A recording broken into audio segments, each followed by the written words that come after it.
오늘 우리가 함께 살펴볼 교리문답은 제8계명에 대해서 나누는 교리문답 제42주일 제110문답과 제111문답입니다. 하이델베르 교리문답 제42주일을 교독하도록 하겠습니다.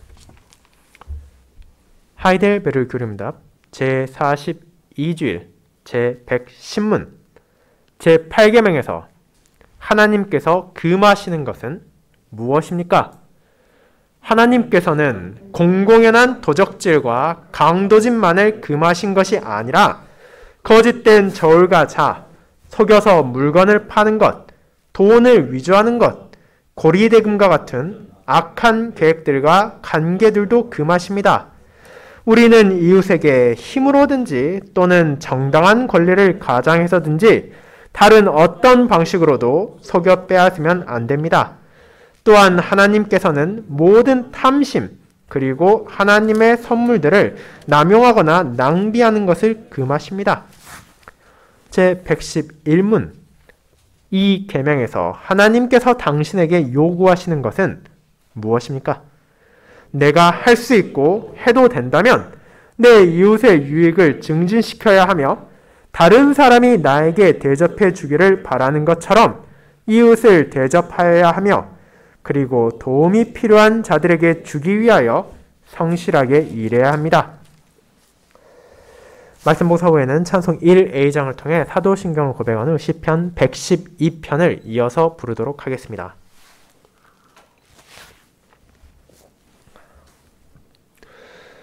사랑하는 주 예수 그리스도 안에 있는 형제 자매님들, 매일 아침 여러분이 각자의 소명이 인도하는 장소인 직장과 학교, 일터 혹은 가정으로 나아갈 때 여러분은 무엇을 챙겨가십니까?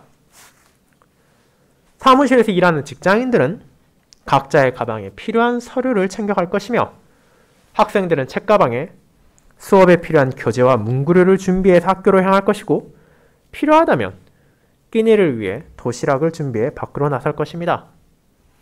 또한 주부나 재택근무 등으로 가정에서 일하는 사람들도 비록 바깥에 나가진 않을지라도 정해진 시간에 자신에게 주어진 일들을 행하기 위하여 마음을 다잡고 그날의 일정을 확인하는 등의 과정을 거칠 것입니다. 그 모든 것들이 우리 각자가 받은 소명에 충실히 임하기 위해 필요한 준비일 것입니다. 하지만 많은 사람들은 그것들을 준비하며 바쁘게 아침을 보내는 동안 종종 잊지 말아야 하는 것을 망각하곤 합니다. 그 이유는 그것을 준비하지 않는다면 우리의 소명을 바르게 임할 수 없다는 것을 간과하기 때문입니다. 저나 여러분이 출근을 할 때, 학교를 갈 때, 가사를 할 때, 그 모든 순간에도 마음에 새겨 하는 것은 무엇입니까? 이는 하나님과의 언약관계 안에서 은혜를 받은 신자로서 나에게 주어진 소명을 임할 때라 하더라도 어떤 방식으로 해야 하는지를 알려주는 율법의 가르침을 마음에 새기는 것입니다. 세상 사람들은 종교인들을 향해 너희가 어떤 종교를 가지든지 상관하지 않을 테니 그것을 일터로 끌고 오지 말라고 주장하며 기독교인들도 죄악과 비참을 가득한 세상에서 부대끼는 동안 점점 그런 생각에 설득이 되어 최소한 회사에 있을 때는, 학교에 있을 때는, 일터에 있을 때는 그곳의 규칙을 가장 우선시해야 하며 신자로서의 자세는 일이 끝난 뒤에 쉬는 시간 혹은 주일에만 지키면 된다고 생각하기도 합니다.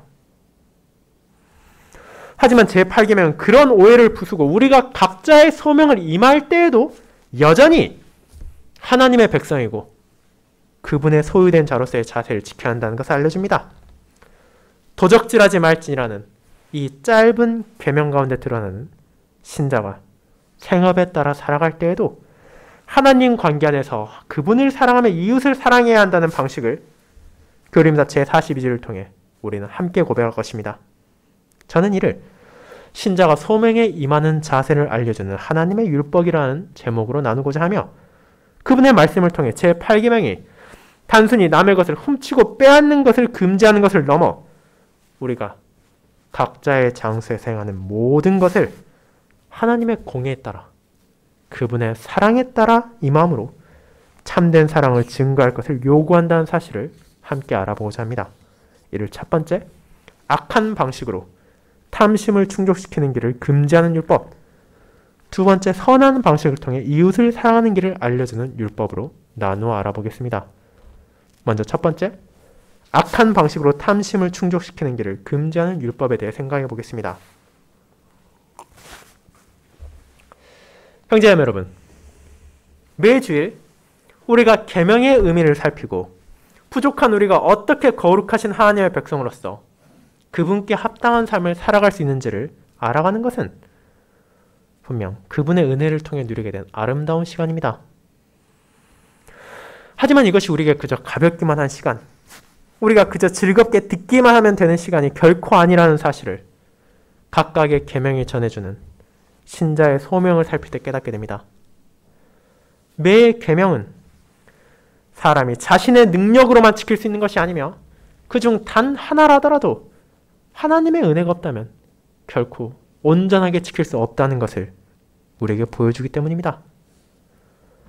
그러나 하나님께서는 이 거룩한 율법을 통해 우리가 진정 나아가야 할 길이 무엇인지, 그리고 주님의 은혜 안에서 언약의 하나님을 사랑하고 그분의 사랑을 이웃에게 증거할 수 있는 길을 보여주시기에 우리는 이를 감사히 받아들이며 우리 안에서 역사하시는 성령님의 인도에 따라 그 길을 나아가는 순종을 시작을 끊임없이 계속합니다.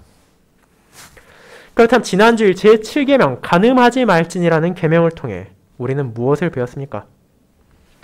우리는 이 계명이 무엇을 금지하고 어떤 삶을 요구하는지를 알아갔습니다. 특별히 레위기 18장의 내용을 통해 이 계명이 어떤 상황에서 이스라엘 백성들에게 주어졌고 오늘날 우리에게도 왜 이것이 여전히 순종해야 할 가르침인지를 나누었습니다. 레위기 18장은 이스라엘을 애굽에서 건져내시고 자신의 백성으로 삼으셨다는 하나님의 구속 역사에 기반을 두고 있습니다. 그분께서 이스라엘 자손들에게 간음하지 말라고 한 것이 무엇을 의미하는지 이해하기 위해서는 하나님과 그분의 소유된 자들의 언약 관계를 빼놓을 수 없습니다. 여호와께서는 계속해서 히브리인들을 향해 가증한 행동을 하지 말 것, 가증한 풍속을 따르지 말 것을 명령하십니다. 그 가증한 풍속이 무엇이었습니까? 이는 당시 애굽과 가나안 땅의 모든 민족들 가운데 특별히 문제가 없다고 받아들여지고 있던 사회적인 조리였습니다. 이스라엘이 애굽에 있을 때 경험했던 문화, 그들의 약속된 땅인 가나안에 들어가고 난 후 그 주변 이웃 민족들이 살아가고 있는 풍습이 바로 그것들입니다. 사회가 문제 삼지 않았고 시대적으로 봤을 때도 잘못된 것이 없어 보이는 그런 행동들을 하나님께서는 가증하다 말하시고 단호하게 금지하십니다. 그 이유가 무엇이었습니까? 바로 그들이 하나님의 소유, 하나님의 것이기 때문입니다.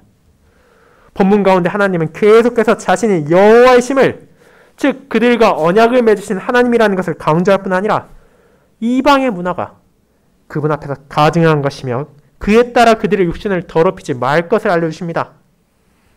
이를 통해 언약 백성들은 내 몸까지도 내 것이니 나의 마음대로 사용하겠다는 생각이 아니라 우리가 종되었던 집에서 건짐을 받았기에 거룩하신 하나님의 소유로서 세상에 물드는 대신 그런 세상들과 구별되어 하나님의 뜻을 따르기 위해 거룩하게 다뤄야 한다는 것을 깨닫게 됩니다.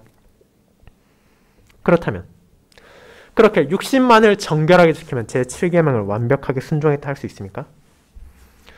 다른 계명들이 그러하듯이 이 계명 또한 외적인 모습만 그에 따른다고 해서 하나님의 뜻을 바르게 실천했다고는 할 수 없습니다.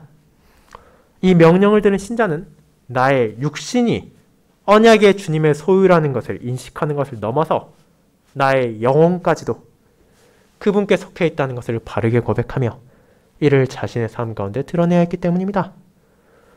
그렇게 우리는 실제 간음으로 이어지진 않았다고 하더라도 우리의 말, 우리의 생각까지도 다스려 진정 하나님께 합당한 모습을 보여야 하며 나의 순결함과 나의 거룩함을 통해 음란의 죄악이 가득한 이 세상에 하나님의 거룩하심을 보이고 몸과 영혼을 정결하게 지켜야 합니다. 이스라엘은 애굽에서 영적으로도 죽어가던 자신을 건지신 주님께서 주신 율법을 통해 이를 깨닫게 되었기에 그들이 가증한 행동으로 자신의 육신, 자신의 영혼을 더럽혀서 안 된다는 것을 알게 되었고 이제 신약시대 신자들은 그리스도 안에서 이 계명이 더욱 큰 빛을 발한다는 것을 알게 되었습니다. 출애굽을 통해 자신의 백성들의 몸과 영혼을 건지셨던 하나님께서는 자신의 독생자를 통해 십자가에서 신자들의 몸과 영혼을 죄와 마귀의 족쇄에서 구속하셨고 그 모든 것의 소유권을 주장하십니다. 그와 같은 그리스도의 은혜를 깨달았기에 신자들은 이 세상이 무엇이라 말한다 하더라도 나의 몸, 나의 영혼까지도 세상의 조류에 따라 사용하고 다루는 것이 아니라 오직 하나님께 합당한 거룩함으로 다스리는 것이 이 제7계명에 대한 순종임을 고백하며 나의 능력으로 결코 온전히 지킬 수 없는 이 계명을 성령 하나님의 역사하심을 통해 순종의 시작을 할 수 있음에 감사하게 됩니다. 그렇게 이 계명은 우리에게 무거운 소명을 주지만 그 이상의 은혜를 깨닫게 하며 우리의 삶을 정결하게 인도하는 하나님의 거룩한 율법입니다. 이를 고백한 우리는 이제 다음 계명 제8계명으로 넘어갑니다. 도적질하지 말지니라. 이 계명도 아주 짧은 명령이며 우리가 쉽게 이해하고 실천할 수 있다고 오해하는 명령 가운데 하나입니다. 분명 도적질, 남의 것을 훔치는 것은 간음이나 살인에 비하자면 상대적으로 많이 일어나는 죄악입니다. 그럼에도 여전히 많은 사람들이 이런 죄악을 직접적으로 저지르진 않습니다. 평생에 걸쳐 남의 것을 한 번도 훔치지 않고 살아갔고 그로 인해 법정을 나선 일도 없는 결백한 사람을 찾는 것은 사실 그렇게까지 어렵진 않을 것입니다. 어쩌면 어린 시절 옆자리 친구의 볼펜이나 지우개 정도를 몰래 사용하는 정도, 혹은 집안에 놓여있는 부모님의 돈을 말없이 가져가서 과자를 사 먹은 정도 있을지언정 그 이상으로 실제 범죄가 될 정도의 도적질을 하는 사람은 극히 드물 것입니다. 그리고 강도는 더더욱 그렇습니다. 남을 협박하고 위협하여 그의 재산이나 소유를 빼앗는 행동은 우리 사회에서도 심각한 범죄일 뿐 아니라 그런 행동을 하는 사람들은 대부분 머지않아 경찰에 붙잡혀 그에 대한 대가를 치르게 될 것입니다. 그렇게 앞선 계명들이 그러하듯이 이 제8계명을 바라보는 사람들은 상당수가 이 또한 나와는 큰 관계가 없다는 오해를 할 수 있습니다.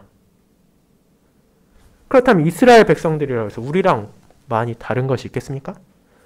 그들 가운데도 남의 것을 빼앗으면, 남의 것을 훔치면 안 된다는 강력한 규제가 있었고 비록 시대가 타락할 그 법률이 제대로 지켜지거나 제대로 적용되는 경우가 드물지언정 최소한 도적질은 잘못된 것이고 그것을 행해서는 안 된다는 것 정도는 이스라엘만이 아니라 애굽과 가나안을 할 것 없이 공통적으로 퍼져있던 기본적인 도덕관념에 속한 것입니다. 그렇다면 왜 하나님께서는 이 너무나 뻔해 보이는 계명을 주시고 이것을 통해 이스라엘 백성에게 무엇을 알려주고자 하신 것입니까? 그것은 살인이 그러했고 간음이 그러했듯이 도적질 또한 공공연하게 남의 것을 훔치고 빼앗는 것에만 한정되어 있는 것이 아니기 때문입니다. 우리가 스스로 인식하지 못하고 있을 뿐 그 이상으로 암암리에 자행되고 있는 도적질이 너무도 많습니다. 여러분이 교림답 제110문에 대한 답을 읽어보신다면 이 계명이 금지하는 것에 대한 설명이 직접적인 도적질과 강도질에 대한 것보다 훨씬 더 많은 부분을 우리가 각자의 소명에 임하는 것에 연결하여 고백하게 한다는 것을 알 수 있게 될 것입니다. 다시 한번 그 부분을 제가 읽어보도록 하겠습니다. 제110문의 답은 다음과 같습니다. 하나님께서는 공공연한 도적질과 강도질만을 금하신 것이 아니라 거짓된 저울과자, 속여서 물건을 파는 것, 돈을 위조하는 것, 고리대금과 같은 악한 계획들과 관계들도 금하십니다. 우리는 이웃에게 힘으로든지 또는 정당한 권리를 가장해서든지 다른 어떤 방식으로도 속여 빼앗으면 안 됩니다. 또한 하나님께서는 모든 탐심 그리고 하나님의 선물들을 남용하거나 낭비하는 것을 금하십니다. 지금 하나님께서 금지하는 것 중 가장 앞에 나온 공공연한 도적질과 강도짓을 제외한 나머지 금지사항들, 거짓된 저울과자, 속여서 물건을 팔고 돈을 위조하고 고리대금 혹은 악한 계획들과 관계를 하는 것, 그것이 어떤 상황에서 일어나는 것입니까? 이는 다름 아닌 우리의 생업에서 나타날 수 있는 죄악입니다. 어쩌면 너무도 사소하게 생각하며 당연하다고 넘어갈 수 있는 것이 바로 하나님께서 이 계명 안에서 자신의 백성들에게 금지한 악한 행동이라는 것입니다. 거짓된 저울과 자는 시장에서 물건을 사고 팔 때 계량을 속여서 돈을 더 받는 것을 가리킵니다. 오늘날도 종종 뉴스를 통해 수산시장에서 횟감을 사거나 할 때 상인들이 무게를 잰 후 생선을 바꿔치기 하거나 혹은 물을 바구니에 담는 방식을 사용해서 여전히 계속되고 있는 잘못된 모습이기도 합니다. 결국 이는 소비자, 상대가 알 수 없는 사이에 그들을 속여서 부당한 이득을 취하는 죄악인 것입니다. 속여서 물건을 파는 것 또한 마찬가지입니다. 앞선 방식이 물건의 크기와 양을 통해 소비자를 기만하는 것이라면 이는 그 물건의 질을 통해 그런 행동을 하는 것입니다. 대표적인 예로 중국이나 동남아와 같은 나라에서 저렴하게 식재료를 수입해온 후 마치 국산인 것처럼 속여서 판매하고 음식점에서 원산지를 속여 손님들에게 신뢰를 얻고자 하는 것, 전자제품이나 고가의 상품들을 성능을 과장해서 구매자들에게 잘못된 정보를 제공하는 것들이 이에 속한 잘못입니다. 그뿐 아니라 돈을 위조하여 지급해야 할 대금을 속임을 통해 상대방에게 손해를 끼치고 고리대금, 합당한 수준의 이자를 넘어 가혹한 방식으로 남을 착취하는 이 모든 행동이 하나님께서 제8계명에서 금지하신 도적질에 속한 대표적인 행동들이라 할 수 있습니다. 그렇다면 다시 한번 묻겠습니다. 이 모든 것이 언제 발생합니까? 이는 모두가 잠든 한밤중에 일어나는 것도 아니고 아무도 모르는 사이 은밀하게 발생하는 것도 아닙니다. 다름 아닌 우리가 각자의 직장과 학교, 가정에서 소명에 임할 때에도 너무도 평범하게 일어날 수 있는 일들입니다. 그렇게 여러분이 제8계명과 관련된 성경 구절을 찾아볼 때 공공연한 도적질과 강도짓을 당연히 발견하게 될 뿐 아니라 각자의 생업을 어떻게 임해야 하는지에 대한 구절들도 발견하게 됩니다. 그중 가장 대표적인 본문 가운데 하나가 오늘 함께 읽은 레위기 19장이며 이 본문에 나온 여러 가지 명령을 통해 우리가 각자에게 주어진 소명 가운데 무엇을 드러내서는 안 되는지를, 어떤 것이 금지되었는지를 보게 됩니다. 여러분은 레위기 19장에서 가장 직접적으로 이 계명과 이어지는 11절에서 도둑질하지 말라는 명령을 봅니다. 하지만 거기서 멈추지 않고 조금 더 나아가면 무엇을 볼 수 있습니까? 13절에서는 이웃을 억압하지 말며 착취하지 말라 할 뿐 아니라 그들에게 주어야 할 것을 미루지도 말라는 가르침을 받습니다. 도적질과 강도짓이 비교적 대등한 관계에서 일어난다면 13절은 우리가 쉽게 속이고 부려먹을 수 있다고 생각하는 약자들을 향해서도 결코 부정직한 태도를 취해서는 안 된다는 것을 보여줍니다. 13절에는 품꾼, 하루를 벌어 하루 먹고 사는 이 일용직들은 당연히 아침부터 이 일을 한 노동의 결과를 저녁에 퇴근할 때 받아갈 것을 기대할 것입니다. 그런데 주인이 이런저런 핑계를 대며 그 돈을 다음날 오전에 주겠다고 미룬다면 그 하나의 행동 자체가 불법은 아닐지언정 이 품꾼과 그의 가족은 당장 그날 저녁과 다음날 끼니를 걱정해야 할 큰 어려움을 마주할 것입니다. 또한 여러분이 19장의 마지막 부분인 35절부터 37절을 본다면 길이나 무게, 양을 잴 때 불의를 행하지 말 것을 직접적으로 명령하고 있으며 재판을 할 때 편파적이 되어 피해자를 만들면 안 되는 것처럼 신자가 물건을 팔 때에도 공평한 저울과 공평한 추, 공평한 에바, 공평한 흰을 사용하게 하십니다. 그 이유가 무엇입니까? 우리의 소명에서 이와 같이 사소해 보이는 잘못에서 잠시만 눈을 감으면 훨씬 쉽게 부를 쌓을 수 있고 성공을 거둘 수 있는 것처럼 보임에도 불구하고 왜 이런 지름길들을 우리가 굳이 피해서 가야 합니까? 이는 바로 거룩하신 하나님께서 자신의 소유된 백성들 거룩할 것을 요구하십니다. 즉 이 모든 행동들은 여러분이 16절에서 볼 수 있는 내 이웃의 피를 흘려 이익을 도모하지 말라는 명령으로 귀결됩니다. 하나님께서 자신의 소유된 백성들이 거룩할 것을, 결코 부당한 탐심으로 이웃을 착취하지 말 것을 알려주십니다. 그리고 그 근거는 바로 19장의 시작 부분 2절과 마지막 절인 36절과 37절에 강조됩니다. 이는 나 여호와 너희 하나님이 거룩함이니라. 나는 너희를 인도하여 애굽 땅에서 나오게 한 너희 하나님 여호와이니라. 너희는 내 모든 규례와 내 모든 법도를 지켜 행하라. 나는 여호와이니라. 여호와께서는 모세를 통해 이 모든 규례, 그들이 어떤 방식으로 거룩함을 지켜야 하는지를 알려주시며 그 모든 명령이 주어진 근본적인 원인은 그들의 주이신, 그들의 하나님이신 여호와께서 거룩하시기 때문임을 보여줍니다. 19장은 십계명의 다양한 명령들을 우리의 일상 가운데 어떻게 증거할 수 있는지를 보여주며 그 가운데 제8계명과 관련된 가르침을 통해서는 우리가 각자의 소명, 각자의 일터에서도 하나님께서 금하신 행동을 해서는 안 된다는 것을 깨닫게 합니다. 그 이유는 바로 우리가 거룩하신 하나님께 속해 있으며 그분의 구속의 은혜를 받은 자에게 우리가 직장, 학교, 가정과 같은 다양한 일터에서 내 소명을 실천하는 기준 또한 이 세상에 따르는 것이 아니라 이 사회의 기준에 맞추는 것이 아니라 마땅히 하나님의 뜻을 가장 우선시하며 그 안에서 최선을 다해야 하는 것이기 때문입니다. 그렇게 제8계명을 통해서 하나님께서는 우리가 신실히 일하는 것을 원하시며 동시에 부당한 이익으로 세상적인 성공을 탐하는 것을 금지하셨다는 것을 우리는 기억해야 하며 매일의 일상에서 각자의 일터로 나아갈 때 이것을 마음에 새기고 실천으로 옮겨야 합니다. 이 계명에서 나타나는 악한 계획들을 통해 이득을 취하며 욕망을 채우려 해서는 안 된다는 하나님의 가르침을 사도 바울은 고린도서 10장에서 다음과 같이 전합니다.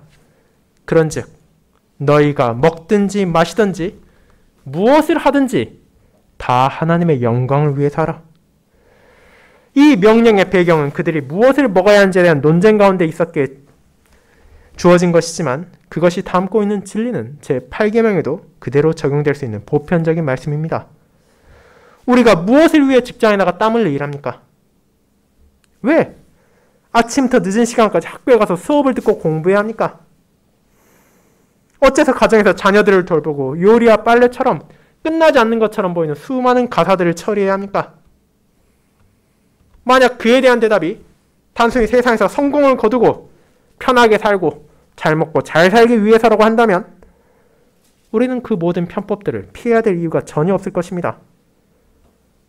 대체 뭐하러 남들이 다 가는 길, 쉽고 편한 길을 제쳐두고 어렵고 힘든 길을 가야겠습니까? 그저 법에 저촉되지 않는 선에서 마케팅이라는 이름으로 제품을 과장하고 다양한 상수를 통해 소비자들이 눈치채지 못할 정도로 부당한 이득을 취하면 그게 세상을 지혜롭게 사는 방법이 아닙니까?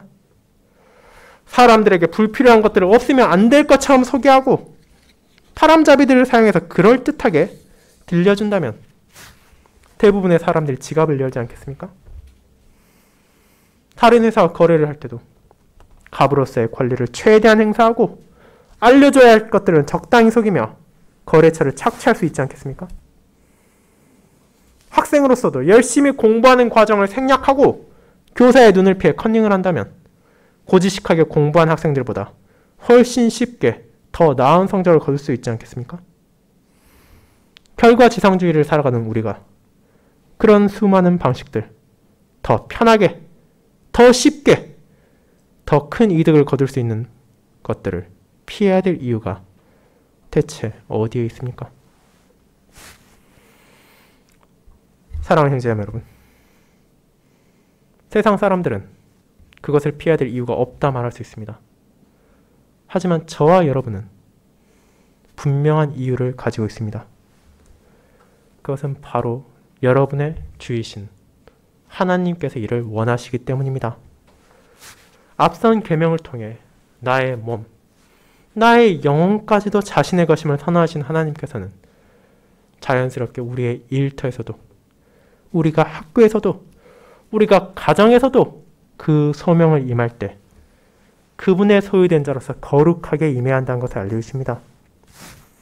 매주일 우리에게 전해진 말씀에 기반한 삶이 나에게 주어진 하나님의 선물을 사용하여 그분이 주신 소명을 임할 때도 항상 기준이 되어야 하며 함께해야 되는 것입니다.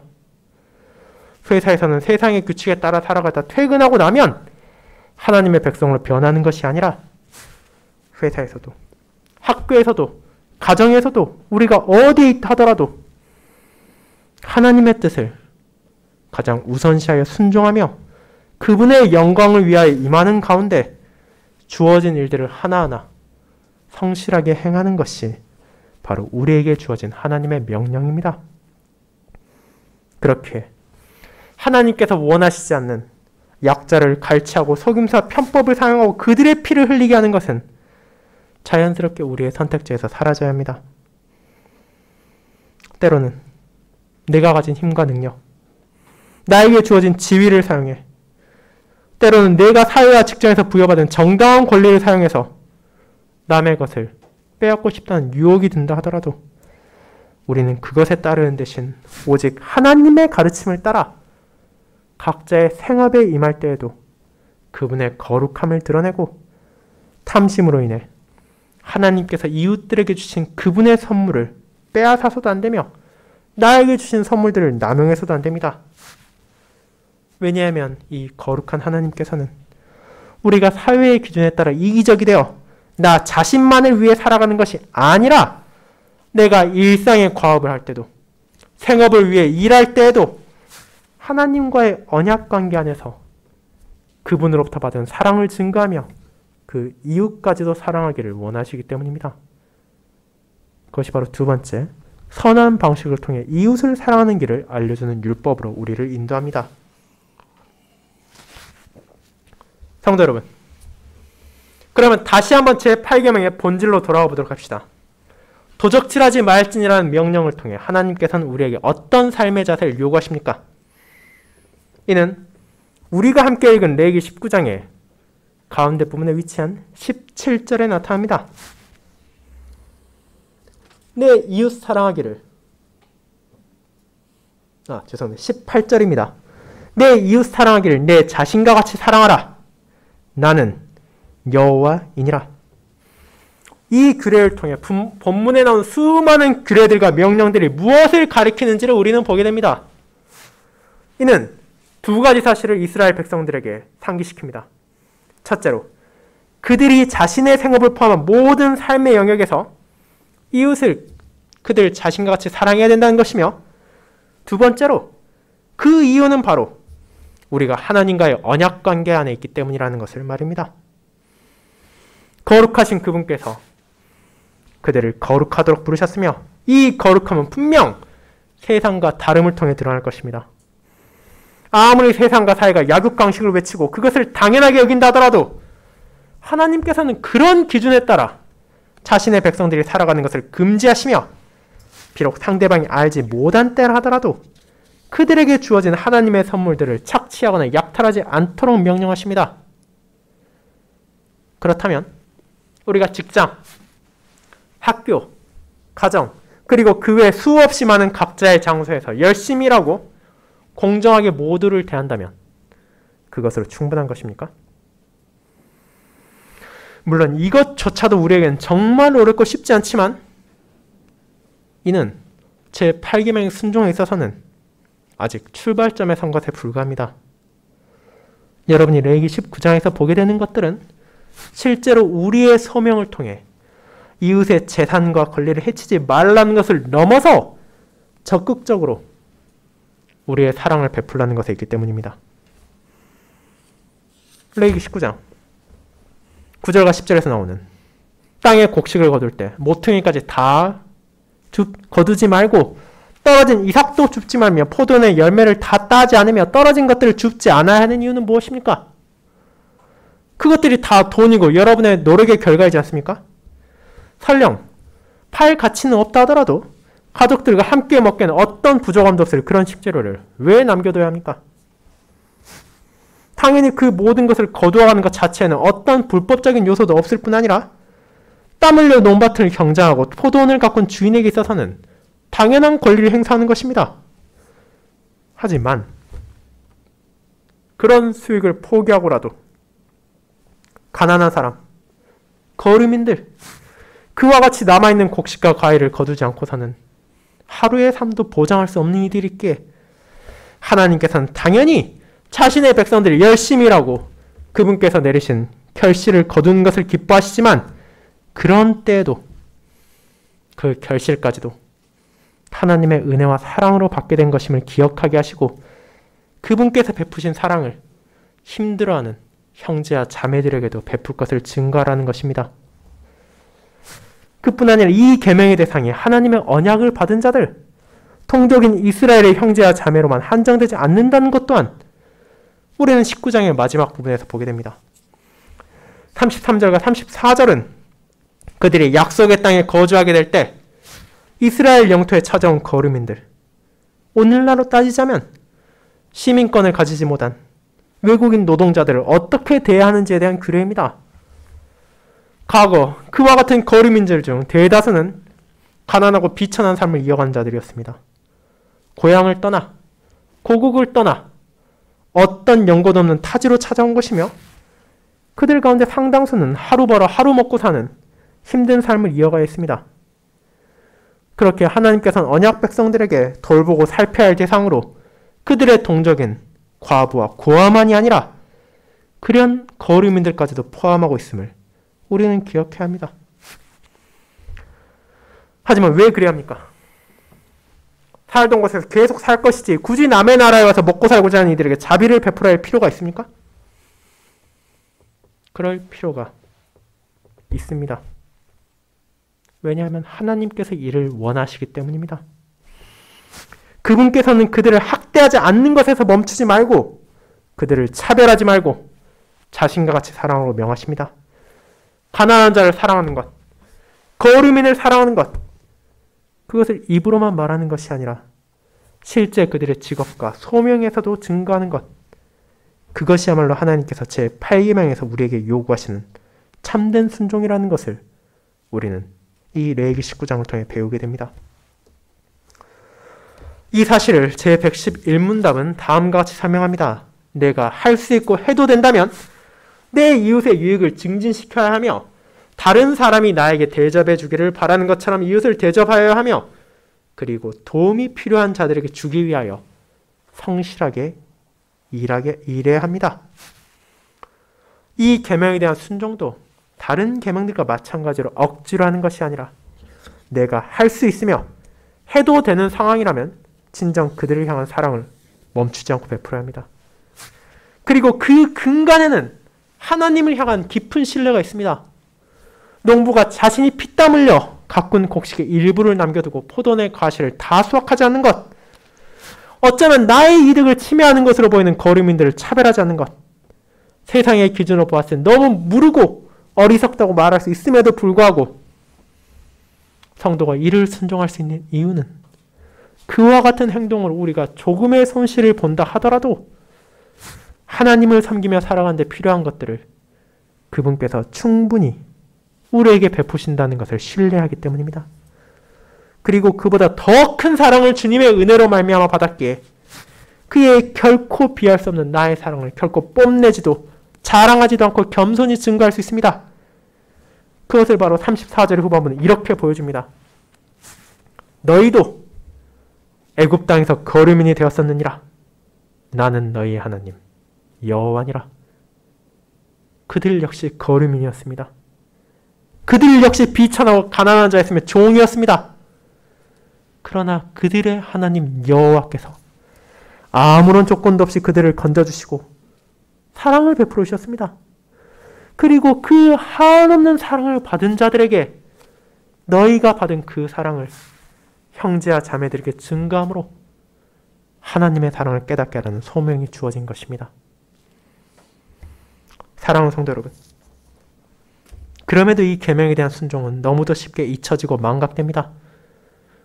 우리는 선지서를 통해 이스라엘에서 약한 자들이 얼마나 비참한 삶을 살아가는지 바라볼 수 있을 뿐 아니라 오늘날에도 참된 사랑을 바라보는 것이 결코 쉽지 않다는 것을 알고 있습니다. 그리고 이 소명을 받은 우리 역시도 여러 가지 핑계를 대며 성실히 일한 결과로 받은 하나님의 은혜를 통해 도움을 주는 것에 인색해하기도 합니다. 그러나 하나님의 사랑으로 건짐을 받은 자들은 이스라엘 백성들만이 아닙니다. 그들이 애굽 땅에서 비참한 생활을 하는 가운데 하나님의 은혜로 건짐을 받았기에 그 사랑을 기억하고 증거하는 소명을 받은 것처럼 우리는 그리스도의 십자가를 통해 죄와 비참으로 가득한 세상에서 영원한 죽음이 아니라 영원한 생명의 약속을 받게 되었습니다. 아버지가 자신의 백성에게 명령하신 것처럼 그분께서도 자신의 사랑을 받은 자들에게 아낌없이 사랑을 베풀 것을 가르치셨습니다. 남과 자신을 구별하는 것이 아니라 내가 받고자 하는 것처럼 상대를 대할 것을 말하심으로 결국 이웃을 자신의 몸과 같이 사랑할 것을 명하신 것입니다. 그렇게 그 사랑을 받은 자로서 우리의 이웃을 향해, 우리의 세상을 향해 진정한 사랑이 무엇인지를 증거하도록 여러분은 부름받았습니다. 그 사실을 기억한다면 우리가 이 사랑, 그리스도의 사랑을 증거하는데 어떤 장애가 존재하겠습니까? 우리가 직장과 학교와 가정과 일터에서 나에게 주어진 선물을 통해 하나님의 은혜와 사랑이 필요한 이웃들을 돌보는 것은 우리의 어깨에 짊어져야 할 무거운 짐이 아니라 오히려 기쁘고 감사히 하나님의 사랑을 나눌 수 있는 기회입니다. 그리고 우리가 줄 수 있는 그 무엇보다도 가장 소중하며 모든 사람들에게 나눌 수 있는 하나님의 말씀을 우리는 듣게 되었습니다.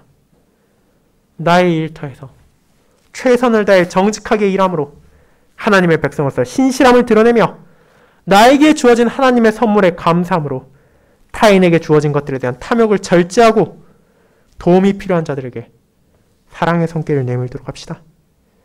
그리고 우리에게 주어진 모든 기회를 선하게 사용하여 세상의 모든 사람들에게 어떤 예외도 없이 절실하게 필요한 하나님의 진리를 함께 나눔을 통해 형제와 자매를 향한 참된 사랑의 증거, 우리의 소명 가운데서 멈추지 않고 드러나야 될 하나님의 은혜를 받은 자로서의 자세인 제8계명에 대한 순종의 모습이 이번 한 주에도 여러분과 함께하길 바랍니다. 아멘.